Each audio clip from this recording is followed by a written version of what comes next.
যথাযোগ্য মর্যাদায় দেশে পালিত হচ্ছে আন্তর্জাতিক জাতিসংঘ শান্তিরক্ষী দিবস।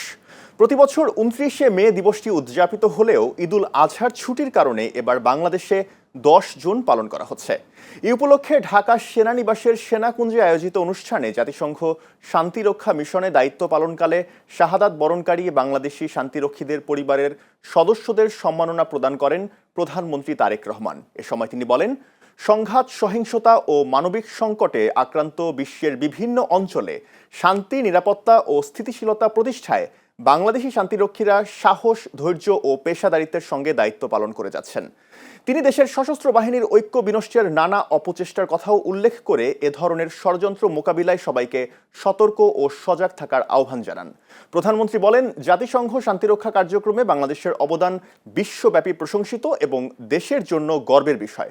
১৯৮৮ সালে ইরান ইরাক সীমান্তে সামরিক পর্যবেক্ষক পাঠানোর মধ্য দিয়ে জাতিসংঘ শান্তিরক্ষা কার্যক্রমে বাংলাদেশের যাত্রা শুরু হয়। এরপর গত ৩৮ বছরে বিশ্বের ৪৩টি দেশ ও অঞ্চলে ৬৩টি মিশনে অংশ নিয়ে বাংলাদেশ শান্তিরক্ষা কার্যক্রমে এক অনন্য সাফল্যের নজির স্থাপন করেছে।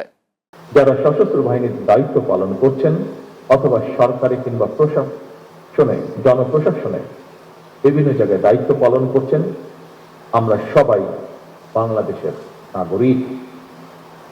এই দেশটা আমাদের সবার। আমরা দেশে কিংবা বিদেশে যেখানেই যে দায়িত্বই পালন করি না কেন, সেই দায়িত্বটি যথাযথভাবে পালন করাই হোক আজকে এই দিনে আমাদের অঙ্গীকার।